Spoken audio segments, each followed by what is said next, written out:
Hey everyone and welcome to Storytime. My name is Jake and today we are going to be looking at the subreddit r/maliciouscompliance, where people conform to the letter but not the spirit of a request. If you're new around here, please do subscribe down below so that you never miss out on another video, but for now let's sit back, relax and enjoy some malicious compliance. Don't have your credit card? No food for you! This story actually happened on New Year's Eve in 2017, so it's still somewhat fresh on my mind. I used to work for a Domino's in New York.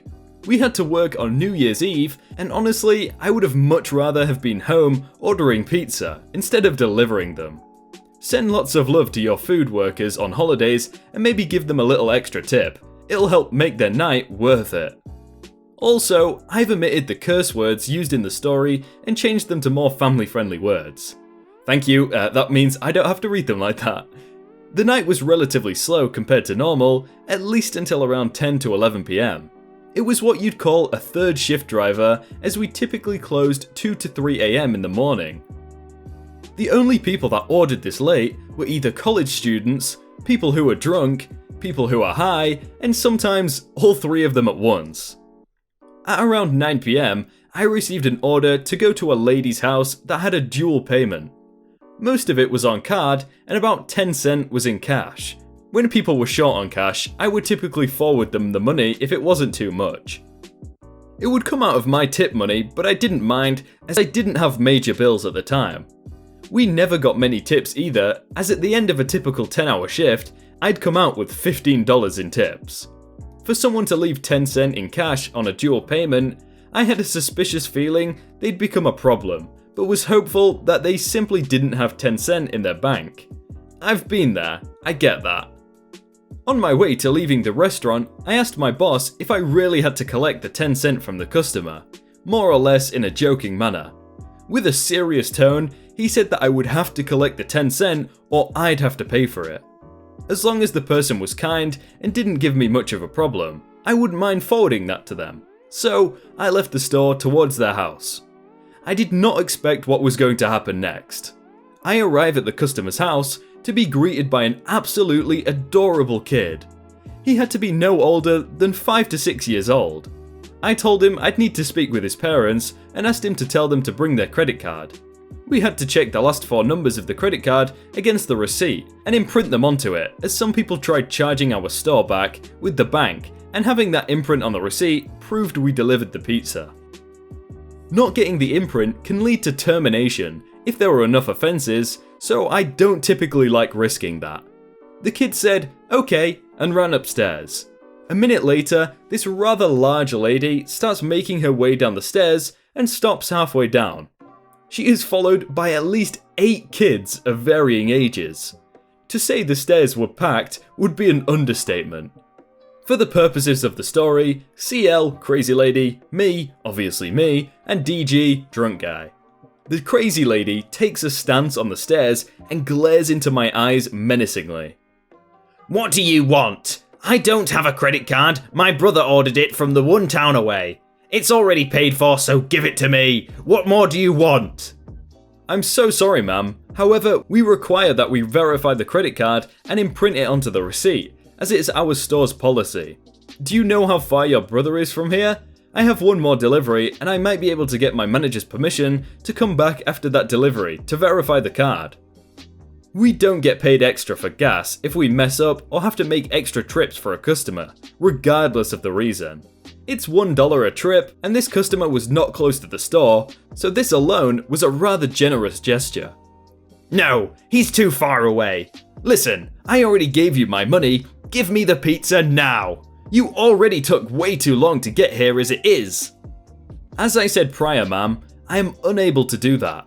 It is our company's policy to verify credit cards, and I could get in serious trouble if I do not follow this policy." At this point, she starts getting rather irate.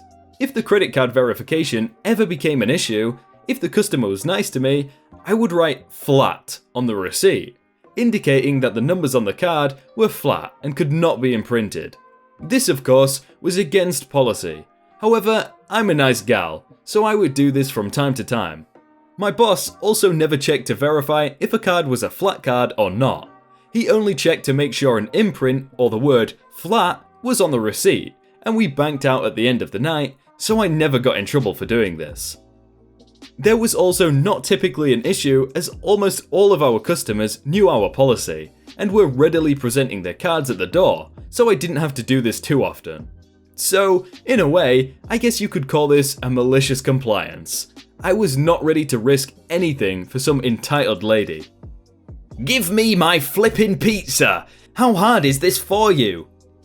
I'd be happy to call my manager to see if he'd be willing to make an exception for you, if that would be acceptable.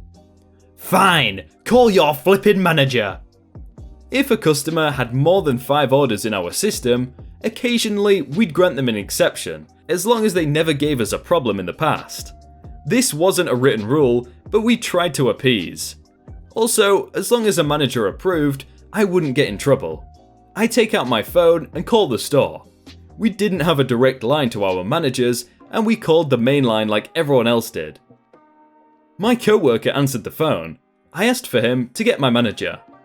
"Hey boss, I'm at the X Street address on my runs, and she doesn't have the credit card used on the order. Can we make an exception?" My boss checks through her previous orders, and she only has a couple on file. "No, make sure to get the imprint. If you can't get the imprint, take the order back to the store. Let me know what happens." I hang up the phone. "Sorry, but my manager cannot make an exception. If you have a different card you can put the bill on, or have the remainder in cash, I'll happily finish the delivery." "Are you flipping stupid? I don't have another credit card to put it on. Call your manager again. Do it now." I have another delivery to go on. If you'd like to speak to my boss, please call the store's number. I'd be happy to give it to you. "No, I want you to call him again." I just talked to him, and his answer won't change. Do you want the number or not? "Fine, give me the number." I gave the crazy lady the number and waited for my boss to tell her the same thing as I did. She absolutely loses it on my boss. She hangs up. "Are you gonna refund my money?" "Absolutely, ma'am. We will refund it tonight. You should see it reflect on your account in 2 to 3 business days." "I don't want my money in 2 to 3 business days. I want my money now." She then proceeds to jump up and down on the stairs like a child throwing a fit. The kids run back up the stairs, watching from the doorway. "I want my money now! I want my money now! Give me my flippin' money now!" "Ma'am, please calm down. I cannot do that, as the 2 to 3 business days is for bank processing time. We have no control over that time frame."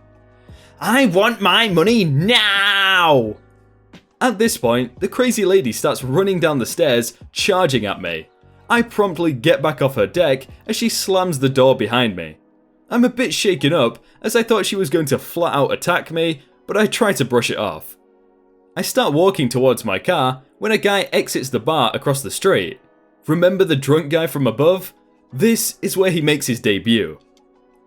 "Hey, why are you taking all that food back to your car? She not want it?"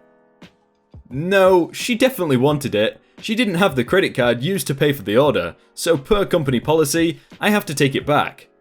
"Say, I'm mighty hungry, and I got a couple of kids upstairs that would probably appreciate some food right now.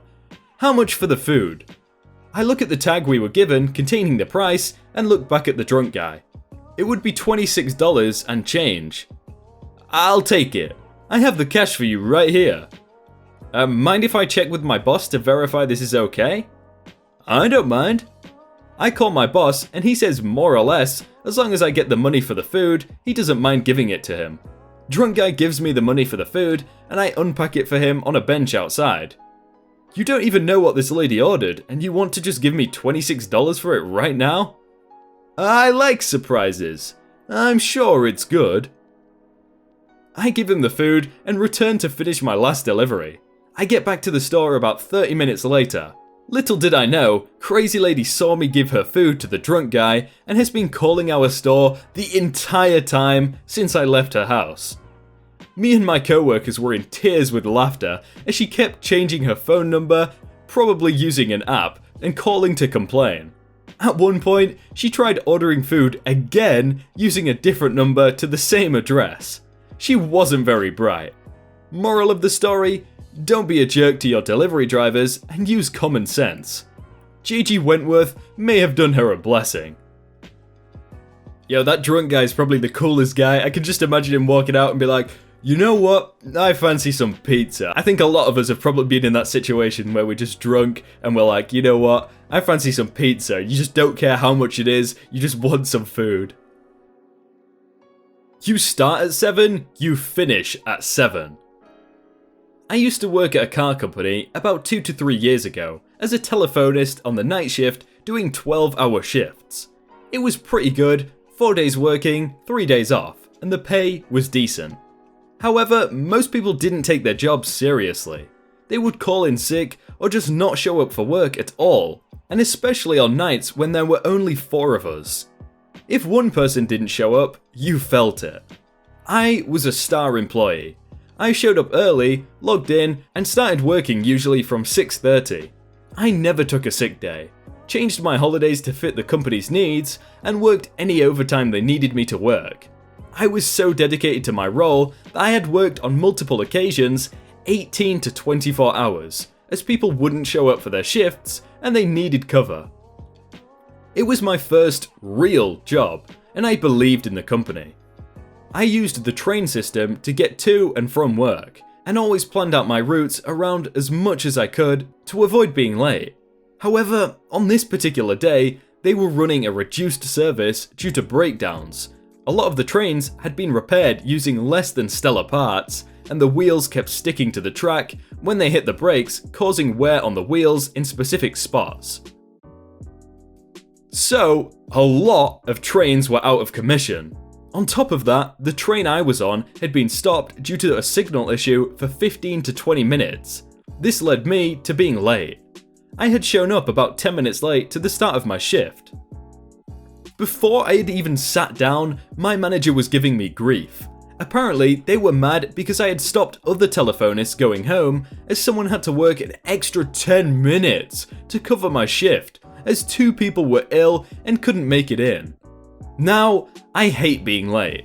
I was already angry that I was late, but my manager giving me trouble as soon as I walked through the door just irritated me even more. My reply to him was as follows: apologies I was late, however, how many times have I ever been late? I show up 30 minutes before my shift every day. I have even stayed late to cover days before the train had an issue, and it was out of my control. I was stuck underground with no signal to call or text you to let you know. My manager didn't care, and their reply to me was, you start at 7, you finish at 7. You are in early on your own time. Those times you have stayed behind, you have been paid, and no one asked you to. Okay then, was my reply. The next day was extremely busy. My colleague had left, and only one of the morning guys had shown up for his shift to take over. As he sat down, I began to pack up. At 7 AM on the dot, I left. As I usually helped out when this happened, everyone was surprised and had asked me where I was going.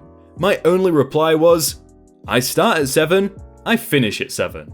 This was my final shift, and so I was off for the next few days. On my first shift back, I get pulled into the office by my manager with HR. They ask me why I left a single telephonist on their own. I looked at my manager and repeated the exact same words that were said to me. My manager informed me I start at 7, I finish at 7.